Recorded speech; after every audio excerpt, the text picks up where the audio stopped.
I just like how authentic you are and that you don't kind of beat around the bush. And I honestly have kind of come to a point in my life where I just really want to take the mask off. What you're saying is I'm here, I'm kicking ass and taking names, and I've got issues just like everyone else does, but I'm not defined by whatever was put in front of me. The only reason why I'm here is because of my mom, my dad, and because Jesus kept me safe.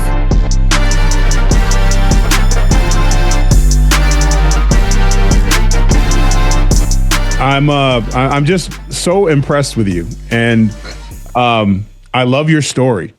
Aww. And what we're going to do today, and I know this for someone like yourself who's very humble, we're going to talk about you and the amazing things that you're doing and the things you've overcome. And I am so impressed with how your ability to humble yourself, which is a rare quality today.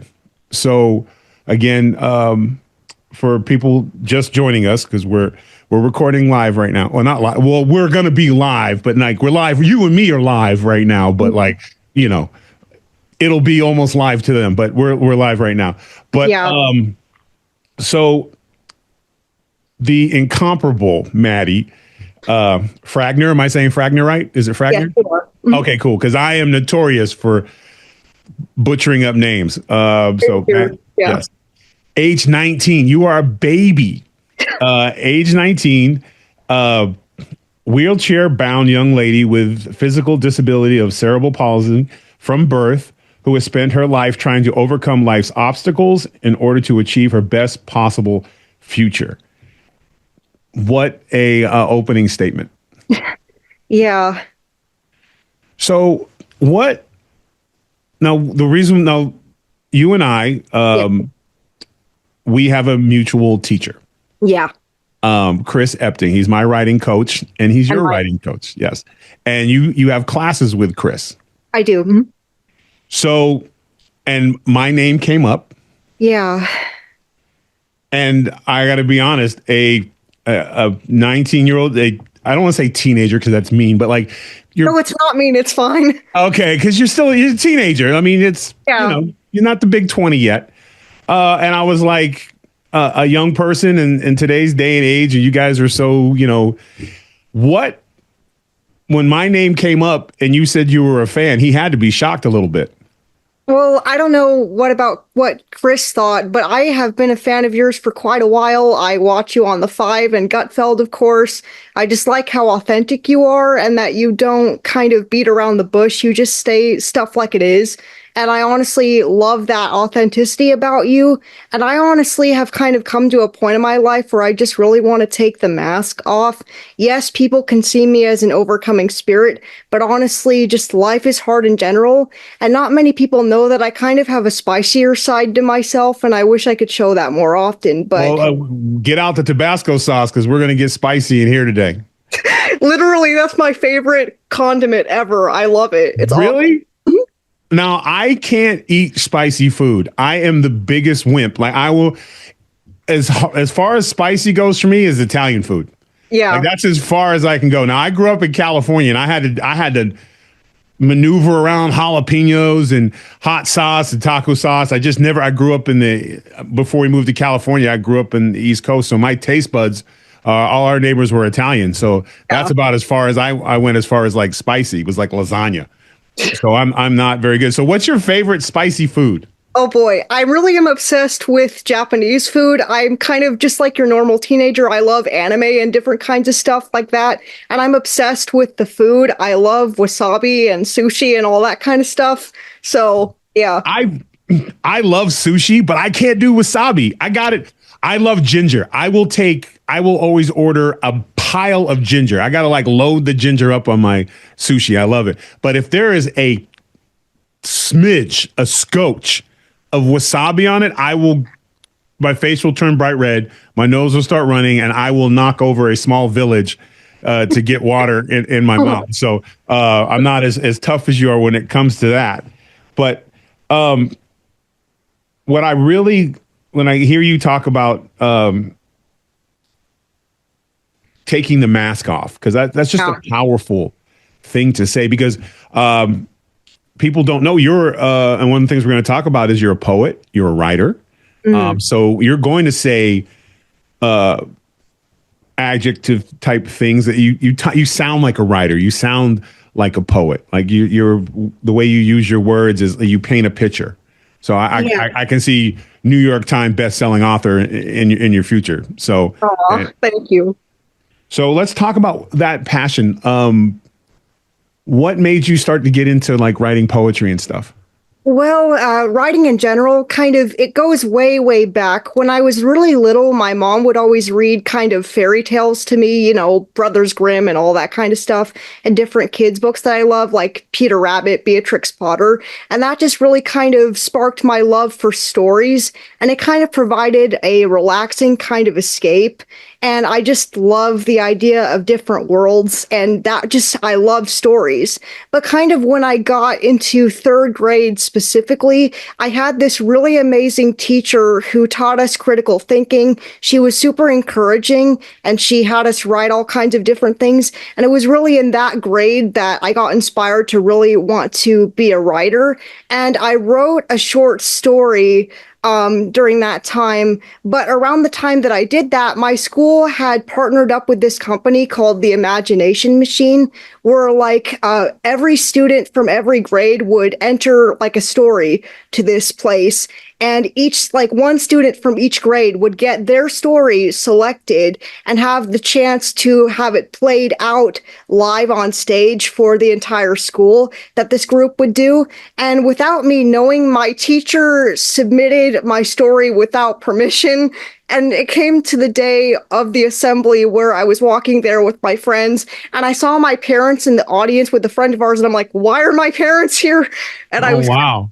It was so weird. But then finally, like an hour into the whole thing, they were just about to announce the next story and they said my name and the crowd went absolutely nuts. I was screaming. My friends were screaming. And they played out my story for the entire school to see. I was mad because they did a gender bender on my main character. He was initially a boy, but they made him a girl. I was mad. The nerve.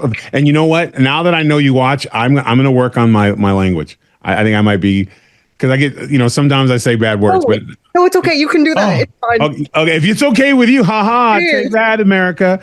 I will work on that. So you didn't even know. No.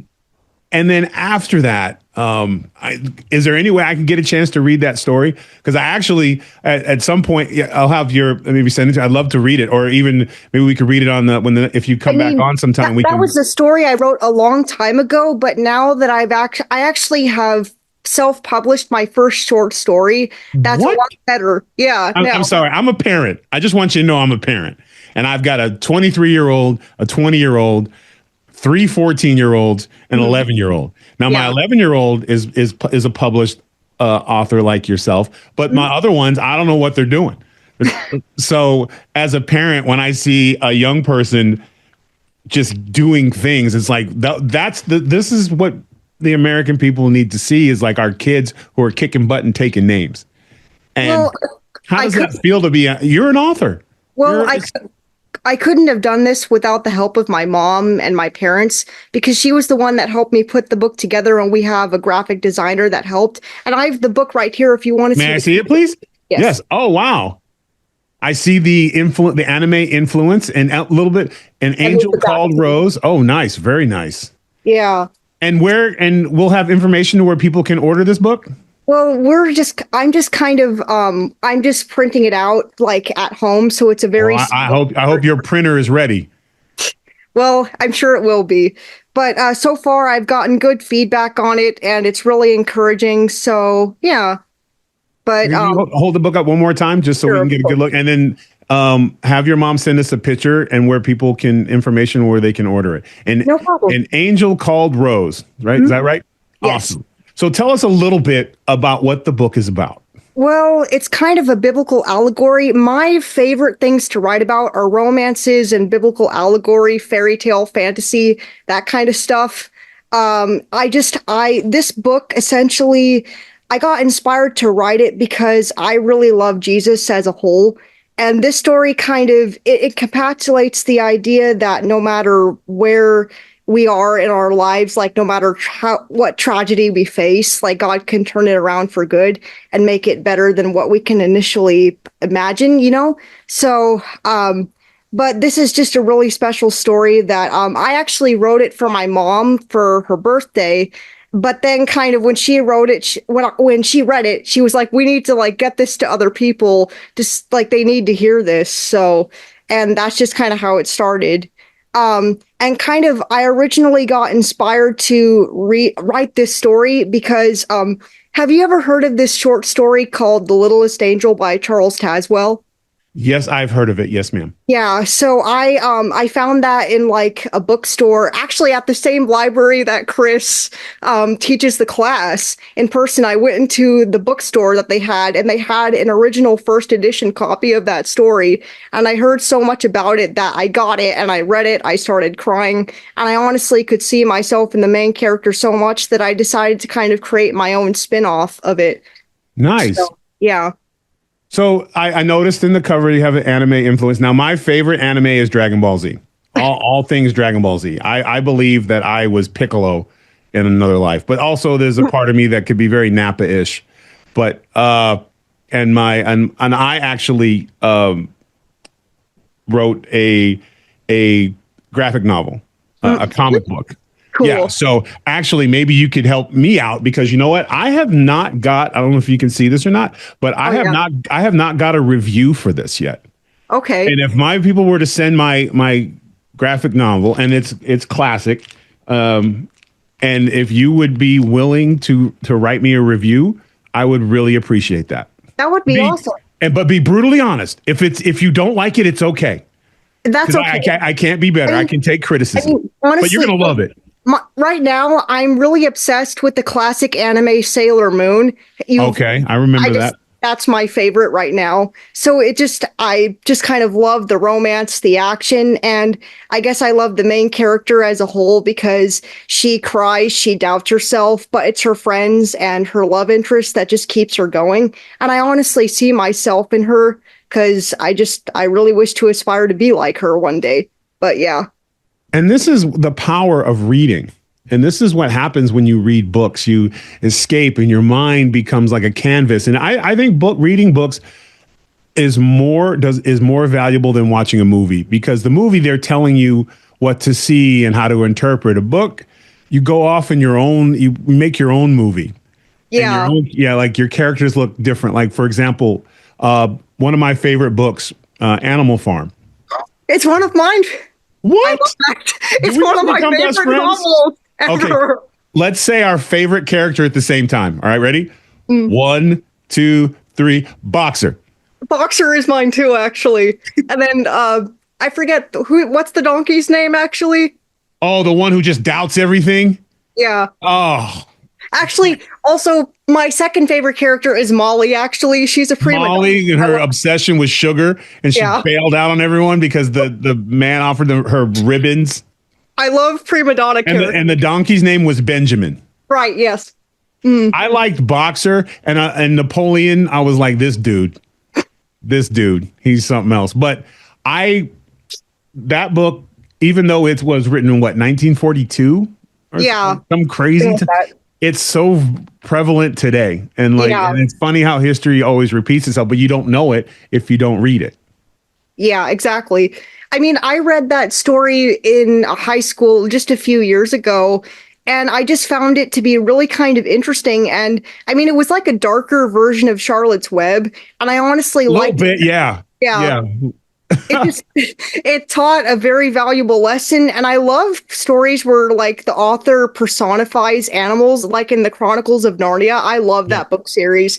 And it really kind of teaches the value of keeping your mind open and just be aware of what you listen to and who you believe. Because if you're not careful, just terrible things can happen. And that's just what I've seen in our world. And it's just really sad. So, well, I think that's the beauty of when you're an artist, when you're a writer, is that you can take what you see in the world and present it in a way to where it's memorable for people and they can see the beauty in life and the hardships. But I think you should never shy away from talking about the bad stuff, Yeah. because that's how you fix bad stuff, is everyone talks about it. And sometimes all stories there has to be a reason for us to be inspired. You have to overcome something, and you're sort of an expert on overcoming things. I mean, straight from birth, you came out to this world and you already had to overcome things. I And I did a lot. I mean, but it's the only reason why I'm here is because of my mom, my dad, and because Jesus kept me safe. Without them, I wouldn't be here at all. And kind of really, they're the reason, and Jesus is the reason why I've just been able to push forward. Because other than that, I can complain as much as the next person. So oh, I'm just a regular person, and a lot of people can seem to be very inspired by me. But just really, I have my struggles, I have my flaws, just like anybody else. And honestly, I kind of wish I could be more honest about that because people just usually see the joyful side of me. right. And Which that you're a kind of, human being and you have good days and bad days, and you're going to say and you talk about it. And there's this, I love this, tumultuous teens marked by tragedy, and constantly hearing from others that she was a light and an inspiration and an angel while growing up. She ended up internalizing these comments and characteristics as an integral part of her self concept. Before long, her self esteem became rooted in pridefulness and arrogance. yeah, That that is a very honest, real, brave thing to say, because you know what? We all do that.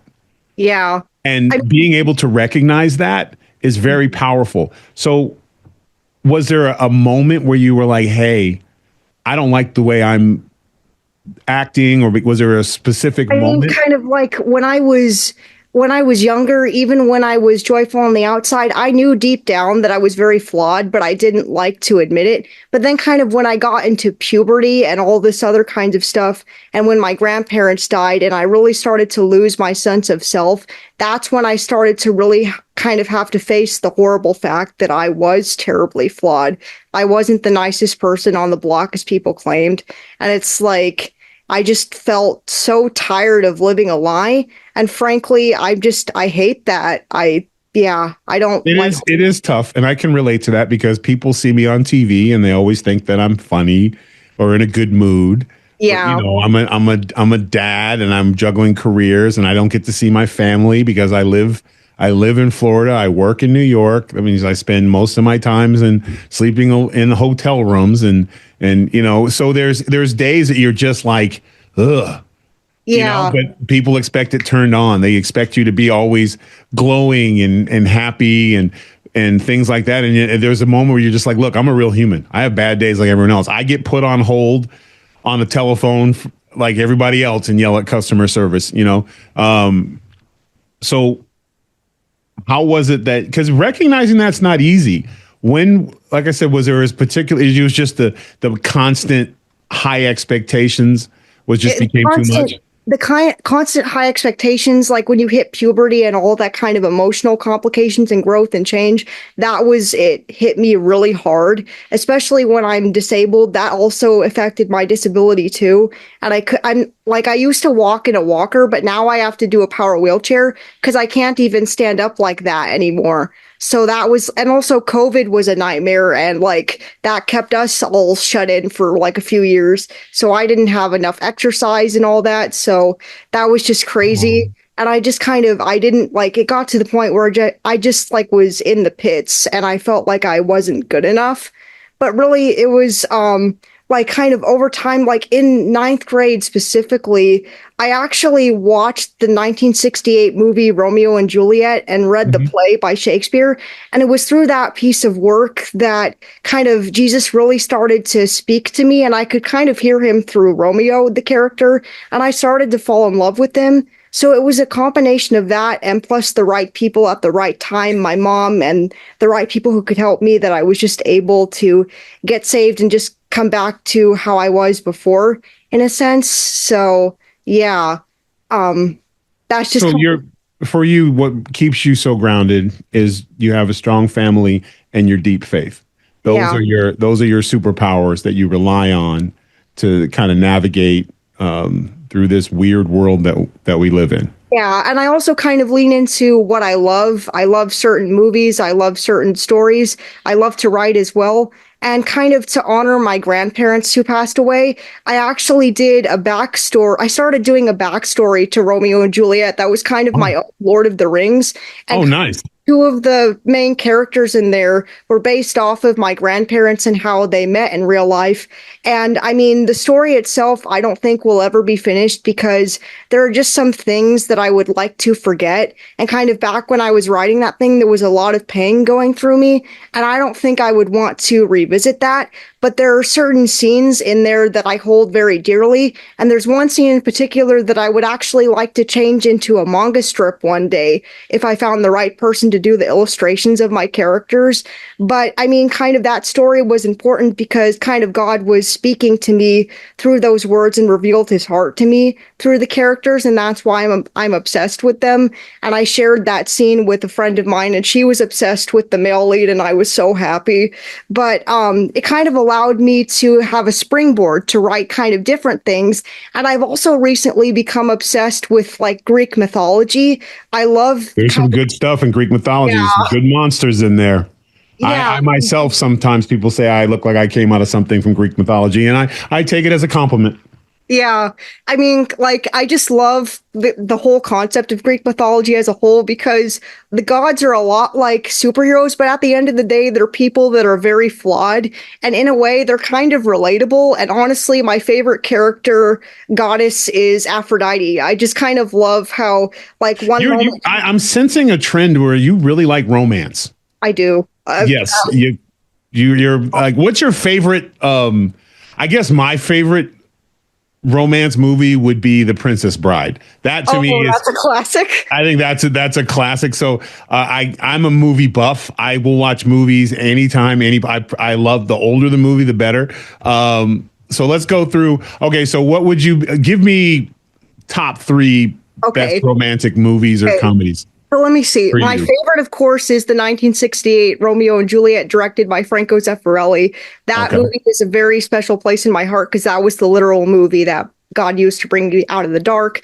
Let's see what else. I mean, I wouldn't be able to narrow this down to all three, but I it's also hard. I also really love The Sound of Music. I really, really love The Great Gatsby with Mia Farrow and Robert Yeah, Redford. the original one, not the remake. Yes, I the don't like the original. remake. I'll watch the original one too. Yeah. So, but like kind of I really like my favorite writer of all time has to be Shakespeare. He's the GOAT. I absolutely love him. Other than Romeo and Juliet as my favorite play, my second favorite play would be Hamlet. And if I had to say a third, Much Ado About Nothing. Yeah. Really? Okay, so again, we have something in common. When I was in school, in junior high and high school, I was in Shakespeare festivals, and I actually won first place for playing for Taming of the Shrew. Wow. And I played Thisbe in Midsummer Night's Dream. I love Midsummer Night's Dream. That one's Yes, good. yes. I Can I kiss you through the wall? Because I cannot see. Yeah, I remember all that stuff. But my favorite Shakespeare play is Othello. I love Othello, and my favorite character is Iago. Awesome. Iago is the greatest villain of all time. You know why? Why? So at the end, when they're laying in the bed, and his wife Iago's tricked him, and Othello has realized that it was Iago the whole time. And Iago never really tells us why. The story never tells us why Iago. We have assumptions that it was like he got passed over, but he really didn't get passed over by him. Othello was already where he was when they were. So they're laying in the bed, and Othello stabs him. And as the two of them are bleeding out, dying together, Othello says to him, "Why? Why Yeah. did you do all this?" And Iago says the greatest line ever. "You know what you know. I will speak of it no more." That was Wow. the biggest, sorry, F you, ever And because you know how bad guys always give the plot away, they're Yeah. like, well, I'm glad you're here because as we're speaking, my rocket on this side of town and da da da da da, and he just give away. And why they're giving away the whole plot? The good guy's texting his partners the coordinates to where the rocket's at. Iago wouldn't do that. He was No. evil in the beginning. He was evil throughout, and he went out like, I have this thing. You're either in life when it comes to putting in work in something, you're either eggs or bacon on a plate. Now, if you're, hear me out. If you're eggs, you give something. A chicken gives eggs, right? She puts something on it. There is some effort there, but the bacon went all out. They left everything they had on that plate. Exactly. And when it comes to literally, and when it comes to villains, I feel like Iago is bacon. Right. And every other villain is eggs. If as soon as you tell the plan, it's not the same thing, and that's why. Ghost. Yeah. Yeah, and all of conspiracy theory. Was Shakespeare one man, or was it a bunch of different authors? I always hate the fact that people I don't know if it's true or not, but I honestly would like to believe that he was just one person with the family and Me too. Yes. It makes me so angry that a lot of people are accusing of him to not even write the stuff in the first place, and that even girls wrote something, and it's like, leave history alone. No, that only a man would write that stuff. I know that sounds sexist. I'm not being sexist, but if Iago was written by a woman, he would have told. He would have told how he was feeling. And that's the thing. Iago never told her how he was feeling. He would have been like, well, you have to understand the reason why I tricked you and think your wife was having an affair on you and forced you to kill her is because you never acknowledged my hair. You never said I had pretty eyes. It'll be. Oh my gosh. And then we'll all be sitting there going, oh man, why is he? No. That's how we know. That's how we know. Yeah, I saw that the more recent one. Yeah. How I know kind of specifically is, Shakespeare had a son, Hamlet. I think. And he was very special to him. And after Hamlet died, tragically, he wrote Hamlet, I guess, in honor of his son. Hamlet is kind of one and the same. And there was a movie about Hamlet that came out. And my favorite director ever is Kenneth Branagh. He is just awesome with this kind of stuff. But I was talking to a friend the other day about it, and we both agreed that you can't fake being a famous writer like this for 500 years. It just doesn't. Yeah, I think someone would say something. Yeah. So I'm just lucky that we got to have his work, because so many of the great works and stuff in this world are perished, and we'll never know. Maybe Shakespeare was a mediocre writer and there was all these great plays, but for whatever reason, his library, his collection of works have been able to be passed down from generation to generation. So in effect, Shakespeare is immortal. Because I really think that through his work, he will live forever. Right. Because and here's the thing. I don't know if there's anything been written better as far as plays go. Like Macbeth. I love Macbeth. I really enjoyed. Did you see the one with Denzel? No. Oh, I highly recommend it. Okay. I highly recommend it. Denzel Washington rendition of Macbeth is phenomenal. And it's in black and white. So it's really cool. I think I saw the opening of it. Because she's like a contortionist. Yeah. And the witch is like, yeah. Yeah. Personally, Macbeth scared me right from the get-go. Oh, it still scares me. But my favorite character in that play was Lady Macbeth. I just loved her personality. It's her fault. It's all her fault. Again, that's how you know Shakespeare was a man. He told out damn spot, stick your courage to the sticky place. Like, who talks? You're telling your husband to commit murder, and you're talking to him like he didn't take the trash bag out on time. Like, what are we doing here? Why is she not dead? Go work. Go do work. Like, it's just the pure evil. That play to this day, whenever I read it, I still get a little but that behavior is so relevant today. Mm-hmm. The conspiring and the things like that. But those plays, the more we talk about it, the more I remember fun. Like, I always found his plays were fun. One, not just because trying to, the first time you read a Shakespeare play, you're not going to understand it. No. And it's it's almost like a different language. It is. Yeah. And then there's that time where you'll just randomly pick it and all of a sudden it all makes sense. Yeah, I mean, honestly, when I first started reading Romeo and Juliet, I didn't understand a word of it. But then when I watched the movie, I started to fall in love with it. And now, kind of, when I read the play, it just makes sense because that one particular play is easier to understand than most. And Hamlet's actually pretty easy to understand. I love the character of Hamlet as well. But it's an incredible. I just love how Shakespeare used Elizabethan language to just bring new life into words. And that's just kind of my favorite style that they used back in the day. So, yeah. So you're already a published author, and your love of movies and writing stories in your future, are you considering maybe writing a nice sci-fi series or awesome love story or something that would be on the big screen one day? I mean, definitely, I really wish I could like write a love story, but actually, I think you could. But one day I really would actually like to get into voice acting. Yes. I know I'm friends with a vocal coach, and she works with a lot of voice actors that are actually on Nickelodeon. And like, I really want to get back to her because I love acting, and I really one day wish I could just be like part of a show or something. That would be so incredible. I love that kind of stuff. Yeah. That would be, and I think you can 1000% crush that.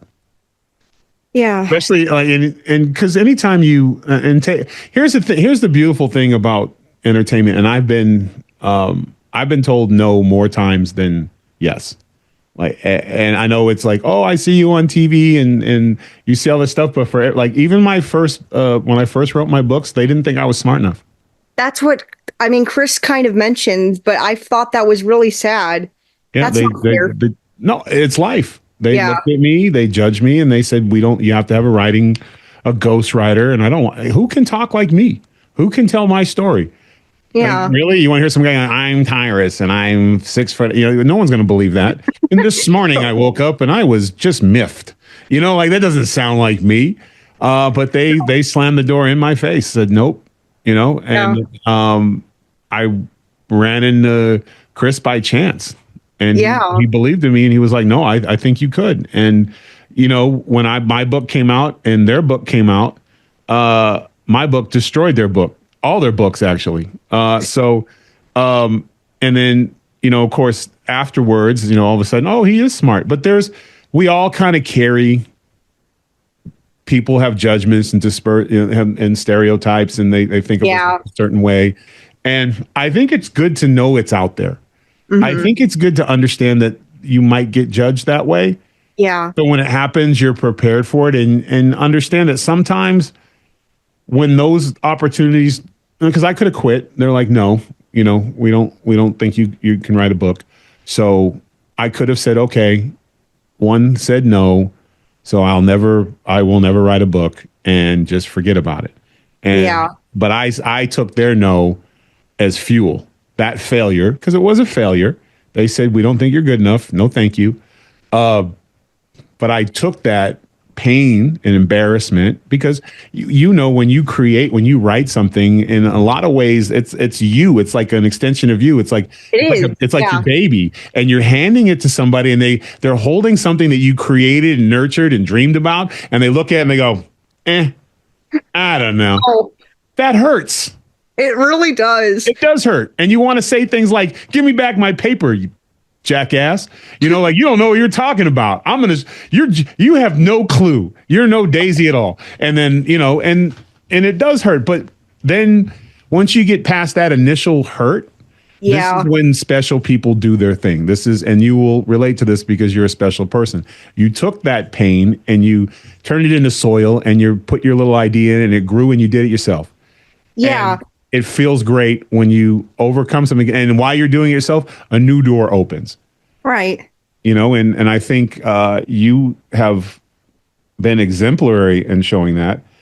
And it's funny because we are so different, but yet we have so much in common. And that's really cool. Like, we're both book nerds, but if anybody calls us book nerd, don't worry, I'll handle it. Well, don't worry, I got it too. But you can write the story to get me out of trouble for when we twist them up. So Awesome. you'll tell the story of what happened. You'll do the prequel of what happened. Yeah. So what are you working on anything new now? Are you have Um, any projects you're working on? Not at the moment. Mostly I'm just kind of focusing on my art. The most writing that I've done is in Chris's class, and I'm just taking kind of a lot of college classes right now. So that's just kind of kept me busy as well. And Ooh, college. the most recent story I've done was this. So yeah, but I mean, I have I've been kind of dabbling in secret with several story ideas, but just kind of have kept them off to the side because life just gets busy. So Well, make sure you make your little outlines and keep them because these are projects. right, I always They're no longer ideas, they're projects. they And you just are. put them on your little back burner, and when the time's right, you break that project out. And don't tell anybody about your projects and have them stealing your good ideas. No, absolutely You not. get your little safe. The best work that I do is often when I'm just in the quiet, just me and just kind of chilling and doing whatever. And then kind of once a lot of it's done, I'll just bring it out and just see what people think. Cause like I love just to write. And I even wrote part of a story that's kind of Greek mythology based, but I just put that on the back burner because life got busy. So, but anyways, yeah.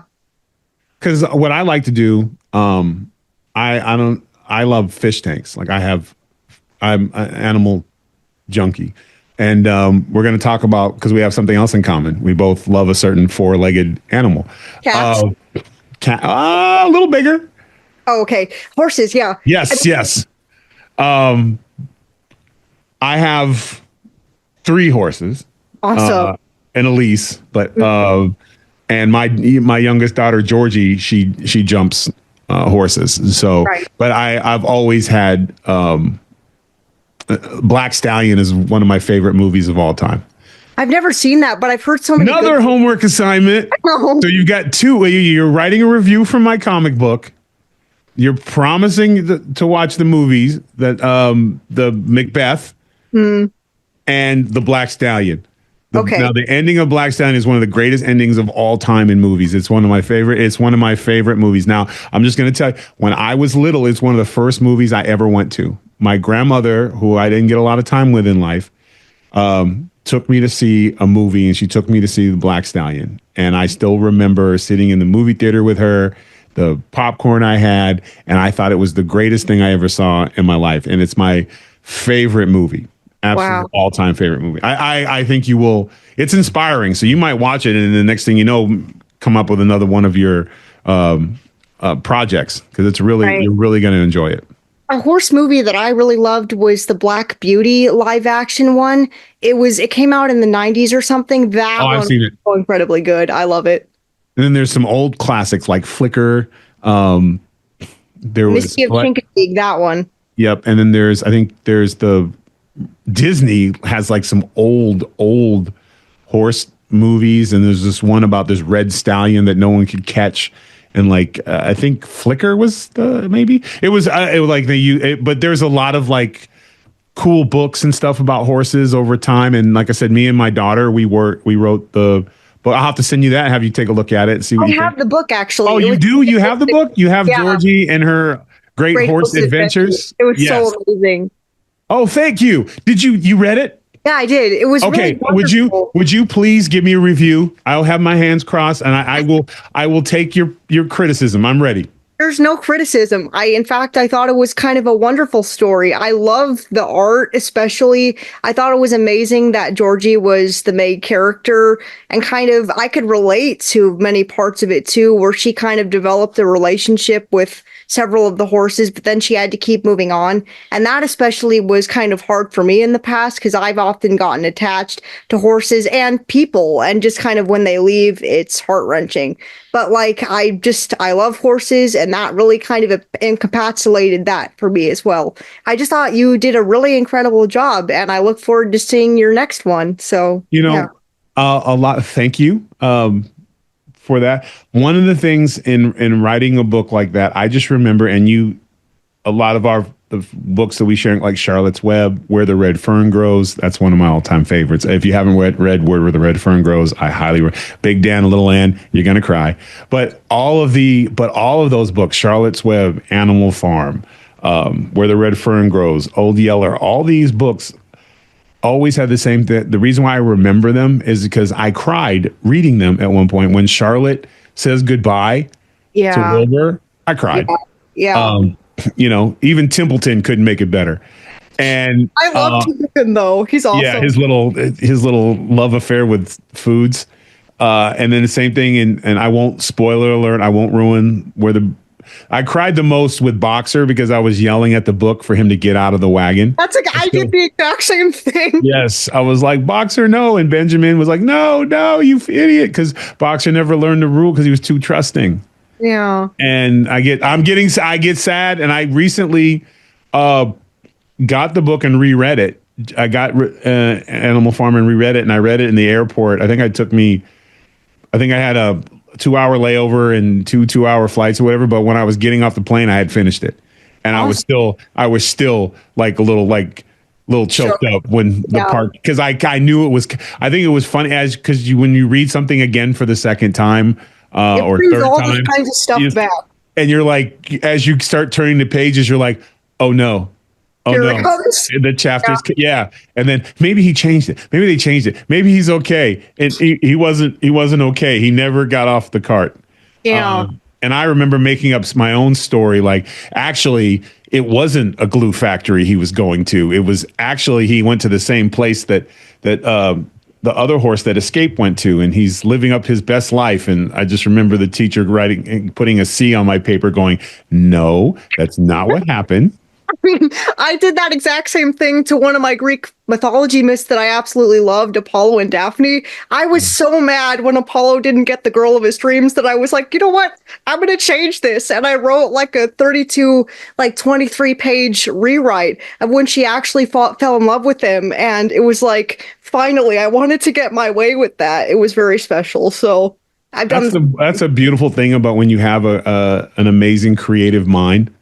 To be able to do things like that, because by writing it and positioning it, I would have loved to have read something like that. So, you're going to, I heard college. So what are we majoring in? What are we thinking about? I mean, English, of course.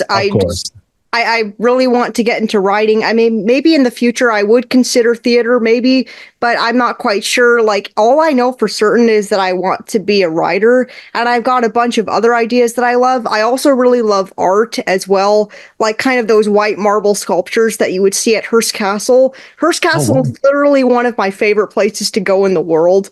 And I really love paintings like William Adolphe Bouguereau, Botticelli, all those different kinds of great artists. And I just love to kind of see those kinds of museums and those kinds of art whenever I can. So, but I'm just still trying to figure myself out because, like, I just started. Well, you're 19 years old. You're a baby. Yeah. So you have a lot of time to figure things out. But I will tell you, you are ahead of the curve, young lady. Because I can tell you right now, there's a lot of 19-year-olds and I had 2 young boys, so I know, where I would be like, hey, what are you doing today? Just a simple question. And the answer was, I don't know. So you are destroying them. Like, I'm going to make my boys watch this and be like, what are we doing, fellas? She's already published. What are we doing? Like, get it together. You are going to be inspiring. Because one of the reasons why I had you on today was I'm so tired of hearing about all the problems with our younger generation. Everyone always did Gen Z this, millennials this. Yeah. But you know what? There are superstars out there who are going to make, and I have a sneaking suspicion at some point, many years from now, they're going to be like, this will run and be like, Tyrus got the first interview with 16-time New York Times best-selling, Tony Award-winning actress, writer, and I'll be like, haha. So, and actually this is my podcast. I like to give things like chapters or whatever, but exceptional young people is what, that's not too spicy. I got to work on it a little, I got to jazz it up and Tyrus it up, but basically it's like the more people will see work ethic, commitment, understanding, humbleness. And we haven't talked about any handicaps, because that's just It's just part life, of I it. guess. It's just life. I mean, And then you're not diminishing it. What you're saying is, I'm here, I'm kicking ass and taking names, and I've got issues just like everyone else does, but I'm not defined by whatever was put in front of me. But And that is powerful. at the same time, though, kind of my disability is still a part of me to a certain Yes. degree. I don't like it all the time. I admit I wish I could be sexier physically, but oh well. But Don't anyway, we all? Don't we Like- all? Like, listen, I'm affectionately described as Shrek, Sully. So it's not, those guys aren't getting cast as James Bond. that's literally one of my favorite cartoon movies ever. I love that movie so much. But Which one? Monsters Inc. or Shrek? I love Shrek. Yeah, I guess I'm kind of Shrekish. I'd rather be Shrek than Farquhar.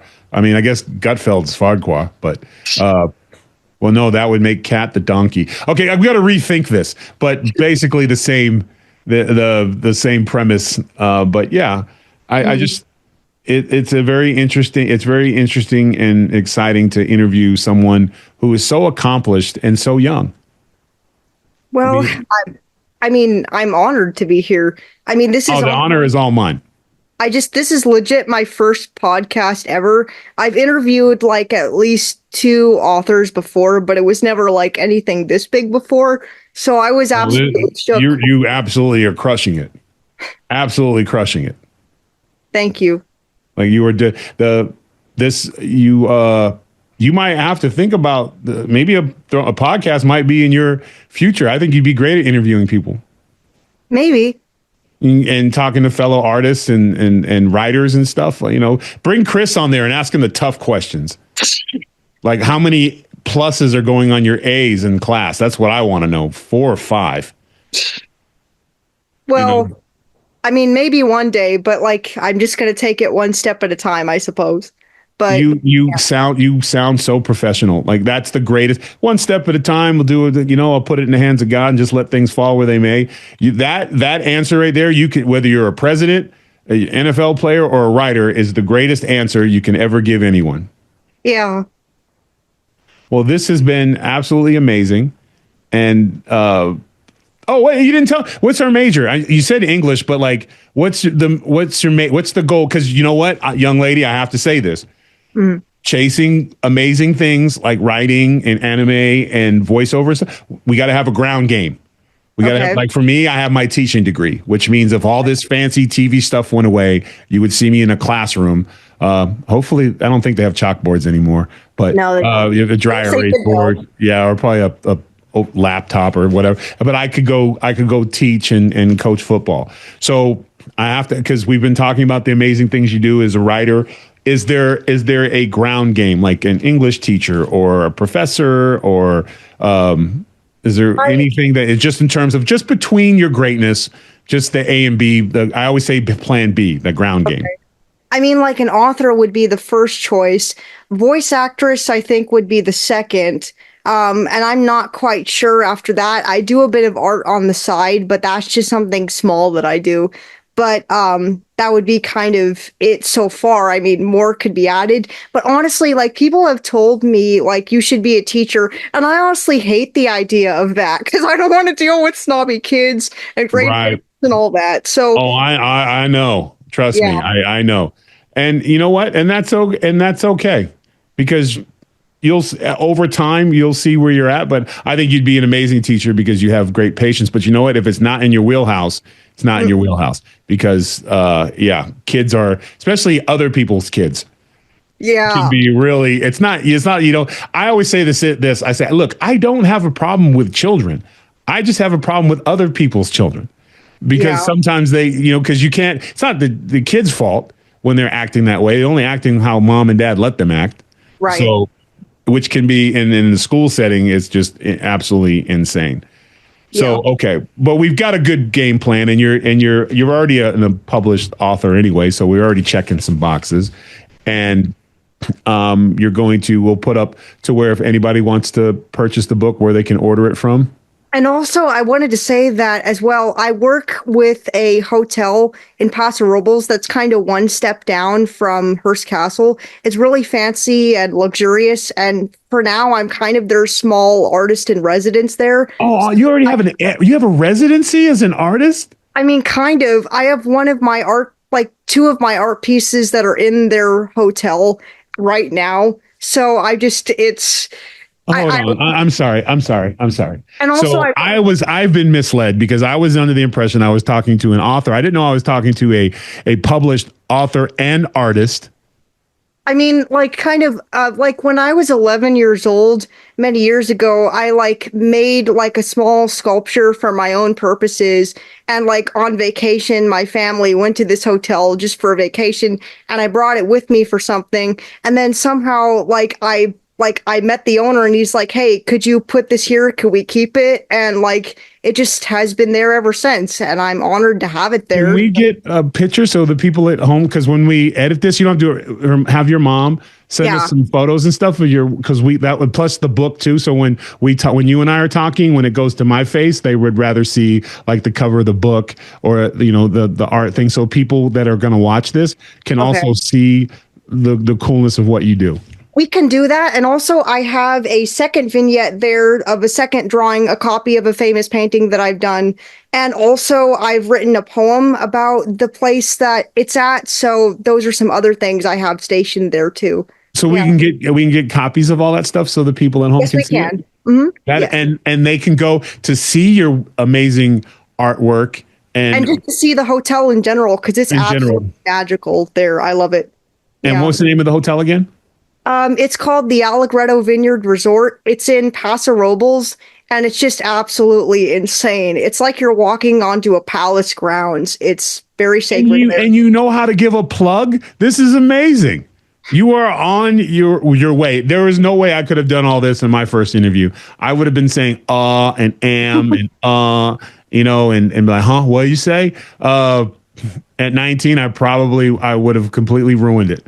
So you are light years ahead in terms of maturity. And one of the things we hear a lot about your generation is how you guys aren't humble, how you guys don't work hard. It makes me so angry, actually. Yeah, and it's the furthest thing from the truth. The knuckleheads who do stuff on social media for attention don't represent you guys. No. And I am so honored that I got a chance to kind of narrate and show and put your story out there, because there is a lot of young people and older people that are going to be inspired by you. And I know that's nothing new to you, but I think the thing that they will hopefully take the most away from this interview and the time we got to talk is just how much you love life, how much you attack life head on, and nothing stands in your way. And I think that is remarkable.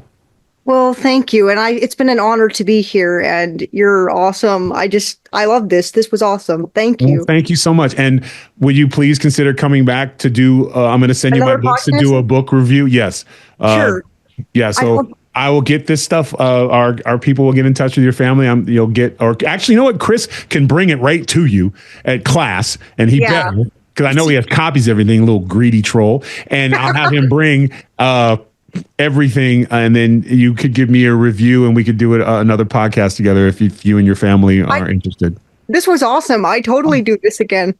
Oh, thank you so much. Well, it has been a tremendous pleasure. You have a wonderful day, and thanks mom and dad for letting you come on.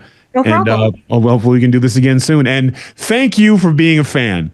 I appreciate you very much. You're awesome. And thank you for letting me still be okay to cuss. No problem. All right. Thank you. You have a wonderful day. You too. Bye-bye.